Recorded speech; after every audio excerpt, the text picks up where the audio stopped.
Was it really the night of the riot? What do you mean? It cannot be otherwise. The accused slew acolytes after killing the high priest during the purification rite. The only problem is the deceased spirit does not corroborate that. What's this? Take a good look at what the victim smelled. Do you see how it says Jinji? Acolyte zealots shouldn't have smelled any Jinji on the night of the rite. What do you mean? Let me back up my statement with some evidence for you. This should explain how the victim couldn't have smelled Jinji on the night of the rite.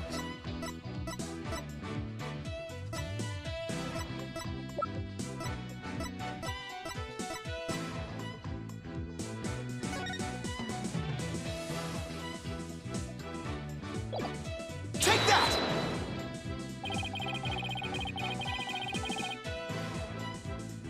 The high priest's wife, Beh'leeb, and me told me about the Feast of Blessings. The feast includes a number of Jinji-based dishes, and they're only supposed to be served at a certain time the day before the rite. Why, you're right. I had completely forgotten about that. During the feast, the unique smell of Jinji pervaded the entire kingdom. The fact that the victim smelled it means he was murdered between noon and 3 p.m., the day before the purification rite.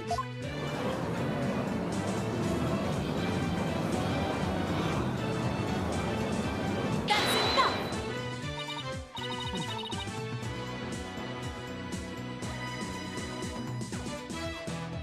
I'm not so easily fooled.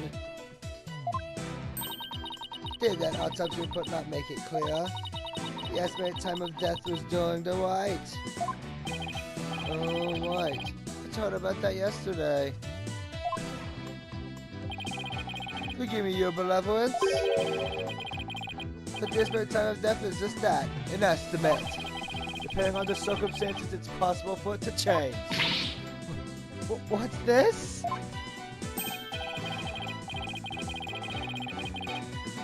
Like if a body was kept cold, the slowed rate of decay makes the death seem more recent. Well, I believe I had heard something of the sort before. If it is as Mr. White's claims, the estimated time of death in the autopsy report will have to be revised.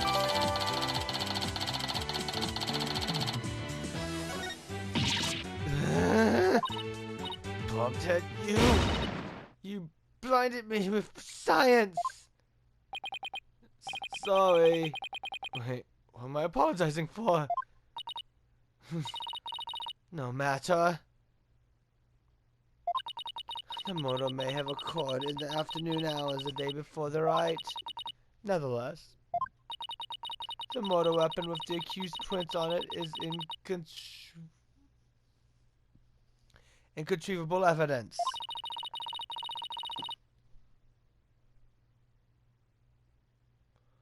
I will now amend my insight to account for this new truth.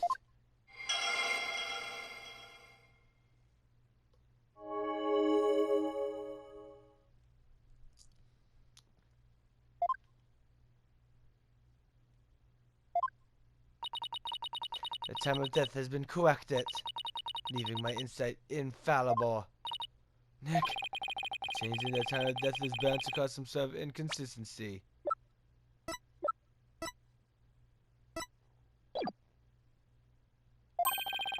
I had something that showed what it was like on that day. It could really help.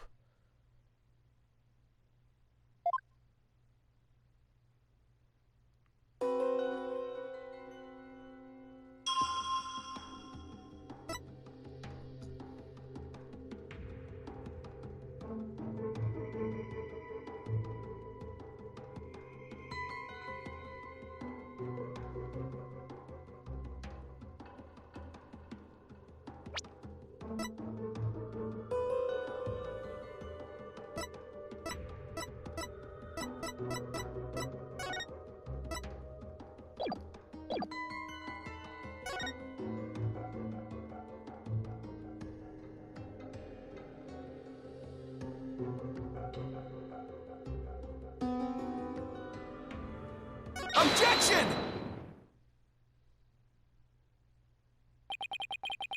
The change in the date and time of the crime. That's caused a new inconsistency to surface. What's this? You're making that irritating face again! Cease that at once! Sorry, but this is the face I was born with. Now let's focus on what is important. What the victim saw in his final moments. You have bats in your belfry, bobbed head? There's nothing to see! The gun at the plaza was all that entered the victim's eyes.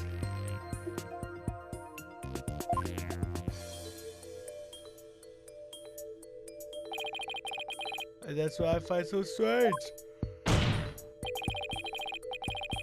And the day before the riot, it should have been impossible to see that panel on the ground.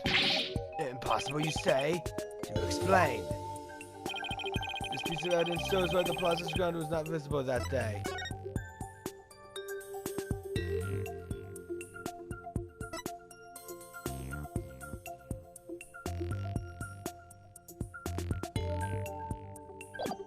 Take that! This newspaper has an article that is tiny in size but huge in importance. It says that the ground was covered with thick white ice the day before the riot.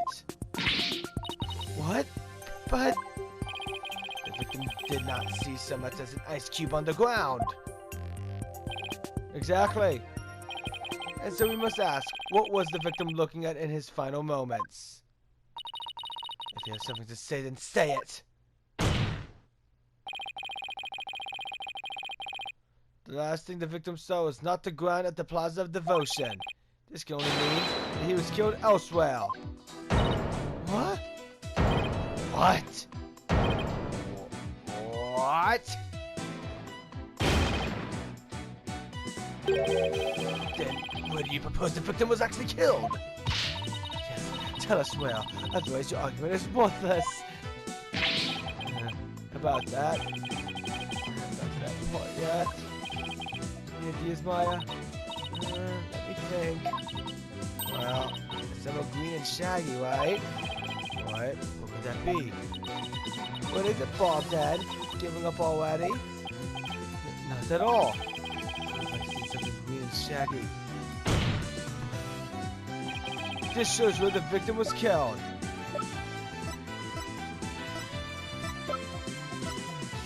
Take that!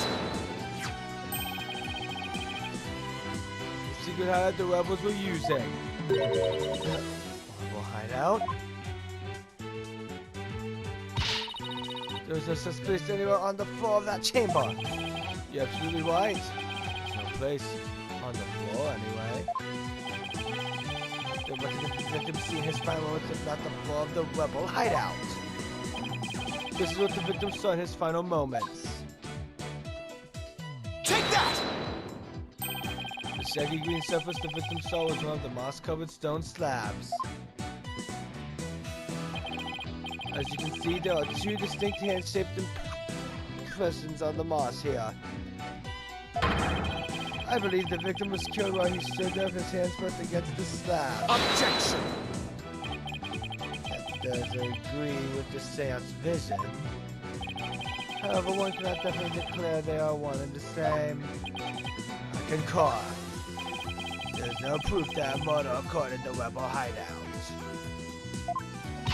Indeed, what evidence do you have of this? I've already shown you the evidence.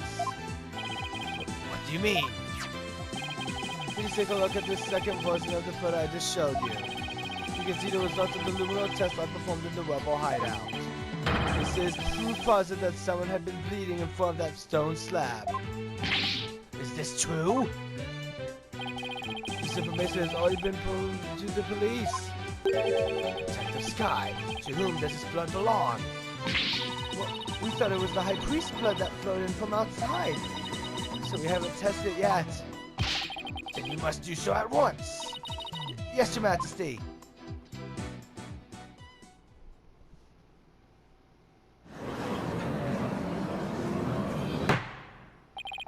It appears the police have finished testing the blood. Detective Sky, your report, please. The blood found in the rebel hideout belongs to Pure Zealot, just like the defense claims. Detective Sky, do you realize what your blunder has done to me? When this trial concludes, I want to see you in my prayer chamber. There, I will deliver a joyous sermon unto you for 8 hours straight. I'm really sorry, but please, anything but that. Nick, maybe, just maybe, this is the chance we've been waiting for. Yep, it seems so. I hate to do this to Emma, but go for it. It's full speed ahead. The victim was killed in the rebel hideout the day before the purification rite. Then his body was moved to the Plaza of Devotion by someone who we've yet to identify.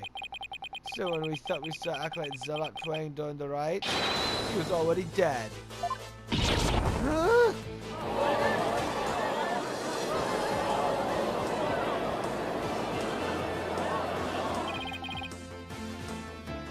That's not all.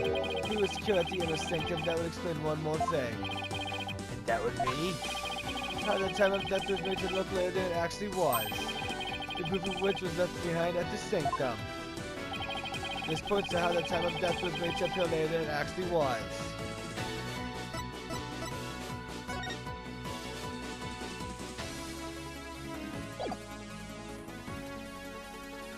Take that! Right, these are furs of the inner sanctum. I'd like you to focus on this one. The proof is right here in this photo. This is how the time of death was made to appear later than it really was. You see how the snow has been removed from the one spot only? It's because it was used to keep the victim's body cold. And that's why the time of death wasn't what it seemed. That's enough! Time was mistaken. The place too? What do you believe that proves? That my client is innocent. Of a fingerprint on the tagger and the pump poster theme of victimhood. You have failed to address these two key pieces of evidence. I see your point. Is this your big chance, Nick? We're hoping that the difference in location can invalidate either the weapon or the theme song from being used as evidence against you. Actually, that might be possible. At least for one of them. Really? What's this? You say you can counteract an argument for a key piece of evidence? Very well, let us see you try. Take a good look at the rebel hideout photo. Oh. The defense can invalidate this piece of evidence. Palm Punisher theme? And how do you intend to support such a claim? Since the murder happened in the rebel hideout, there's something there that played the theme song other than my client's strap. It wasn't the strap? Is this true? The item that played the Palm Punisher's theme song was this. Take that! This is a Palm Punisher alarm clock. I believe the victim heard its alarm go off. That's enough! What proof do you have that the alarm went off? Objection! What proof do you have that it was my client's strap that played the theme song? Do not twist the facts of your loyalty wiles. Either way, the accused would still be guilty based off of her prints on the motor weapon. And here is what really happened.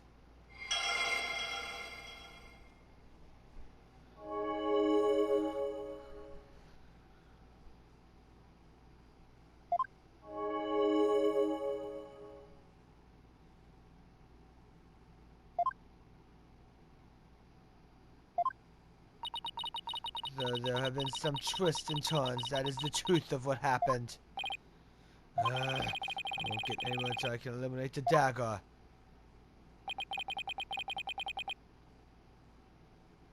Most impressive, your benevolence. I see no inconsistencies anywhere in the prosecution's case. No, there is one. What's this? You still claim there to be an inconsistency? Try as you might, the outcome will always be the same.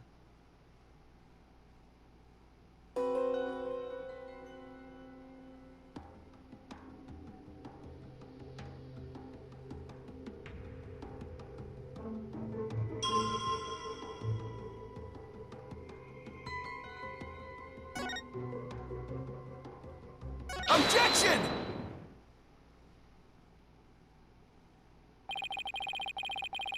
The victim was who he thought to have been stabbed while bent over in prayer. But he was actually standing with his hands against the stone slab. So the question is, where did this sensation of something heavy come from? Yes, I see your point. Since the victim was standing, he couldn't have been held down.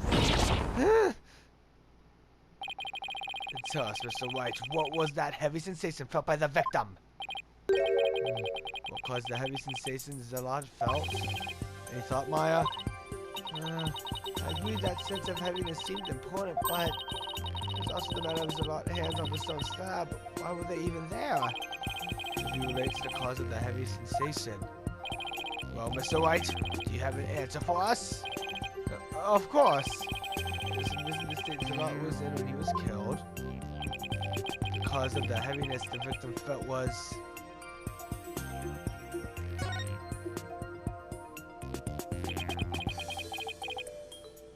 The only conceivable cause is the stone slab falling over, trapping the victim underneath.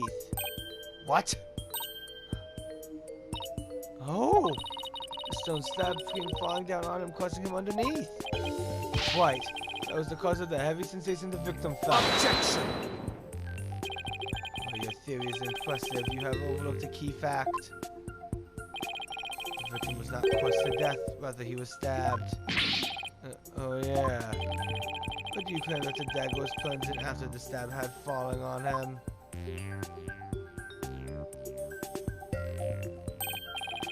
Plus, had the killer been behind the victim, they would have both been crushed together. Well, would you care to explain? So I'd love to. That doesn't mean I can. Could the dagger have been plunged in after the slab fell on the victim? The killer could have plunged the dagger into the victim after the stab fell on him. But what if the mortal weapon wasn't what we thought it was? There were other weapons in the rebel hideout. But the entrance to the hideout is right by the stone slab. There isn't enough space between the two to use any of the weapons found within. Yeah, there's not much space, but the entrance is there. So what was the real mortal weapon then? Gotta think of something. The mortal weapon wasn't the dagger. Then the dagger must have been plunged in the victim after he was already dead. That means he was stabbed at least twice, but the autopsy doesn't mention that. And he must have been stabbed in the same spot with something sharp like the dagger.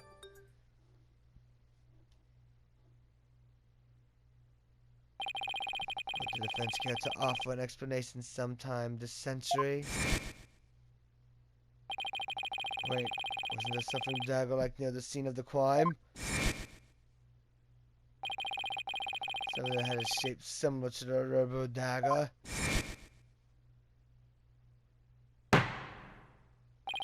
Present your evidence at this time, Mr. White. This shows what really killed the victim. Take that! Is this not the photo from the scene of the High Priest murder? Are you suggesting the murder weapon is hidden herein? This is what really took pure Zealot's life. Take that! But this is the robot statue? Exactly. The robot statue has dagger-like feathers protruding from it. That's what really took the victim's life. Objection! You imbecilic fool. The statue's outside of the hideout. How do you propose to impede someone who is inside? And when you heard, the robot statue also functions as the hideout's door. What do you mean? The statue can pour a complete switcheroo. Switcheroo? To put it simply, it's a revolving door.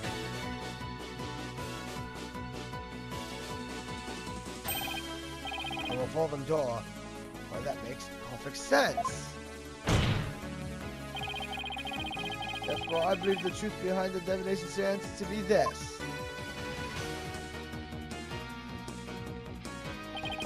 As the victim entered the secret hideout, the stone sculpture came toppling towards him.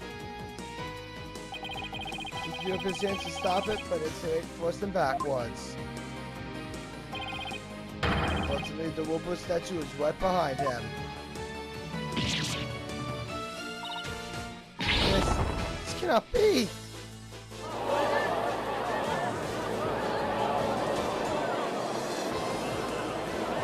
That's enough! But the accused fingerprints were found on the dagger. She had held it while we were hosting for the whites, which is why her prints got on it.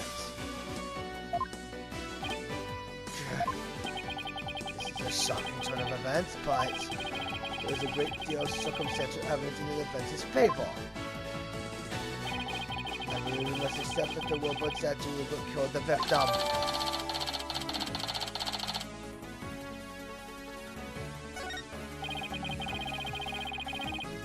Let me know how accurate Zot really met his demise.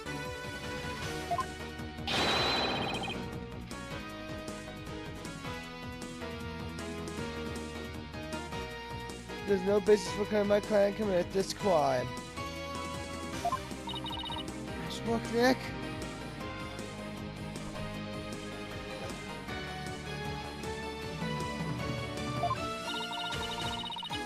Okay, let's be happy with it again. The nation stance is the only truth. Know your benevolence. It's not the truth itself, but it is a means for setting light on the truth. Do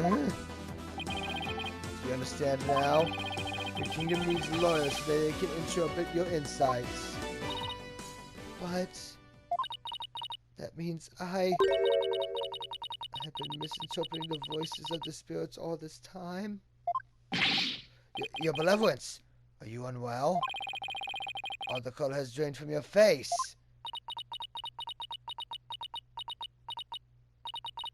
I will be fine.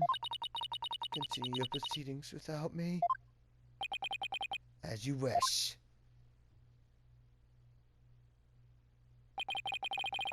I feel kind of bad for her. Now then, I would have the defense continue. Please explain what you have learned now that we know how the victim actually died. Acolyte Zillow was killed in the hideout before the High Priest's murder. That means the body found at the Plaza Diversion was moved there by the real killer. But only after the Wilbur dagger was thrust into him. To make it look like the mortal weapon. That does seem to agree with what we now know. But why would the real killer go to such lengths? I believe stabbing Acolyte Zealot's body with the dagger and moving it to the plaza was... It was an attempt to make my client look like a serial killer. That's right. The real killer planned all of this. This Ford serial murder case. They did? That's it, Nick. Keep him and get away. Satura ima o mandomo samashi de tashi nuke taregase o soroka! Your reasoning has more holes in it than the cheese you foreigners so enjoy. What? Like this putrid hole with clumps of curd that only a rat like you could love. Your reasoning looks like your putrid hole wooden brain has putrefied. What's the deal with things going putrid? You're yet to overturn my argument that the accused is the killer. A careful analysis of the chain of events up to the killing exposes the truth as follows.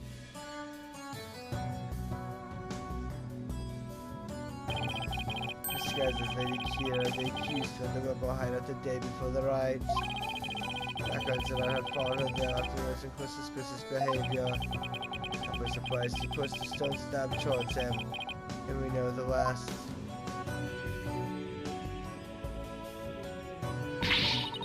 I've never been to the rebel hideout in my life! When the High Priest arrived at the sanctum the next day, he realized what she had done. That is when the accused murdered him in order to silence him. The prosecutor said Mari has posed a compelling scenario. The defense, on the other hand, has yet to disprove the accused's guilt. Objection!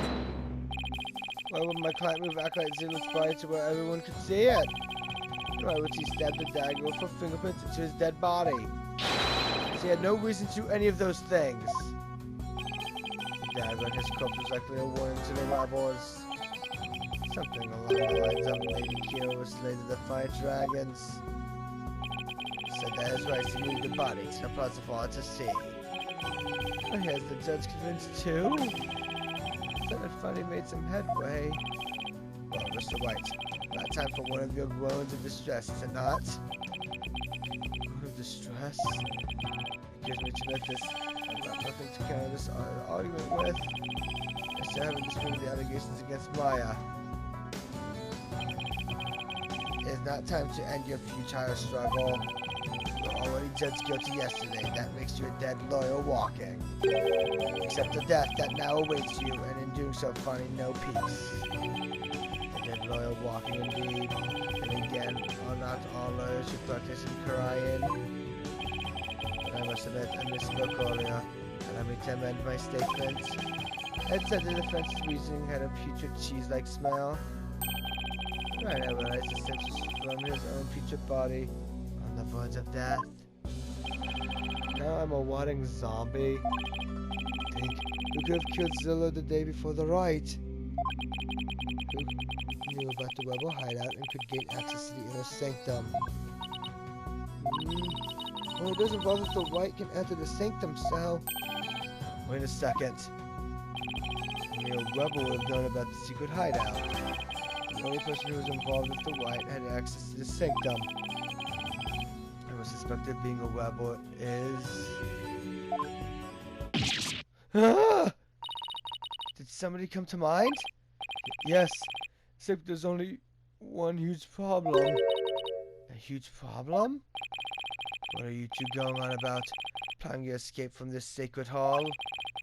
I'll not put it past you, considering you have no means to raise further objection. If I don't do something, Prosecutor Shamari will have this one in the bag. I just have to bluff my way out of this, regardless of that huge problem. Your Majesty, I believe there is another suspect in pure Zealot's murder. Objection!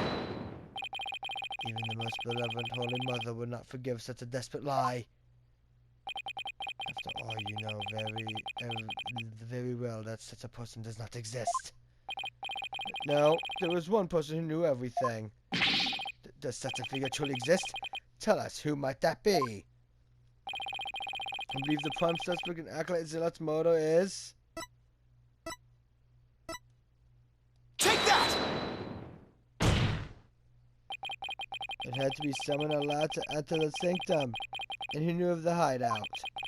And that would be the High Priest. He could have committed the crime if it occurred the day before the riot. Talk to them! He put a crime upon the dead, knowing very well they tell no tales. Have you no shame? Dead men tell no tales? There's definitely a problem. If only the High Priest could tell his side of the story. What? Do I have something on my face? Wait a second. Does this actually work? Oh no. Don't tell me I have something on my breakfast cup between my teeth. No. If there's even the slightest possibility, I'd have to go with it. Your Majesty! Dead men do tell tales. Therefore, I would like to request the High Priest's testimony. His testimony? And just how do you propose we get these to testify? There's a way for the dead to testify. It's known as... summoning him here by the means of spirit channeling. What did you just say? Spirit channeling? The spirit finally gone insane? It's the scapulet. The Holy Mother strike him down. Peace. I'm frankly astonished you even know of such a thing. The spirit chanting is a secret art that only Her Eminence Queen Garen can perform. And Her Eminence is far too busy for other duties to perform it at our pleasure. I suspected as much. That means our only hope is... It's okay, Nick. You can tell them. But Maya, I thought you wanted to keep it a secret here in Kauai. Don't worry. It's not like it's against the law or violates some religious precepts, no. I don't think we'll be punished. At least I hope not. But this is a crucial period for you. To decide whether you become Master of Quiet. We don't have any other choice now, do we? If I'm found guilty, it'll be a lot worse than not becoming Master of Quiet. Alright. Thanks, Maya. Actually, there is someone here who is capable of channeling spirits. Talk to them! Even her benevolence pushed this way far, finds divination science to be a challenge. Who could possibly have greater spiritual power than she, aside from the Queen? That would be me. Is this some sort of a joke? A foreigner could not possibly have such power. Even the very boosters is capable of such a feat. Peace. Peace, I say. Is this true? Is the accused capable of performing the secret art of spirit channeling? Well, yes, I can. Now, Your Majesty, would like your permission to begin. That's enough!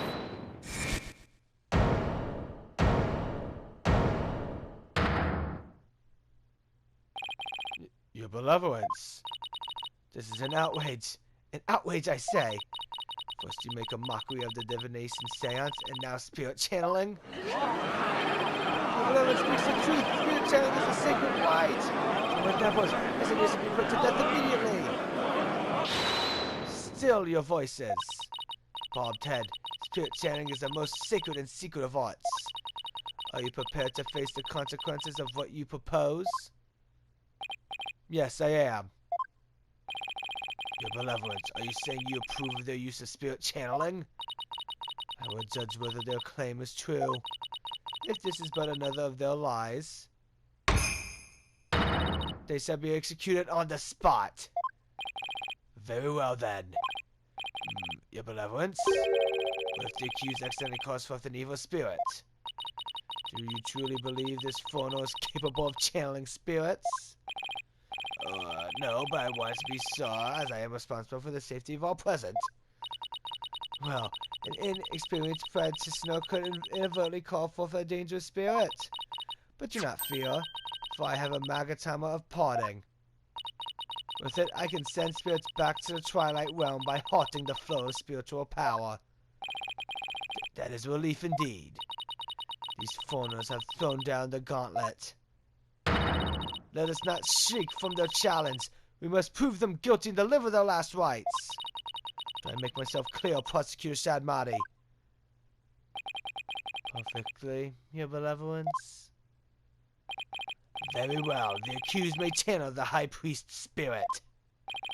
But first, we must take a short recess to prepare. We will resume as soon as the preparations are complete. Until then, this court is adjourned.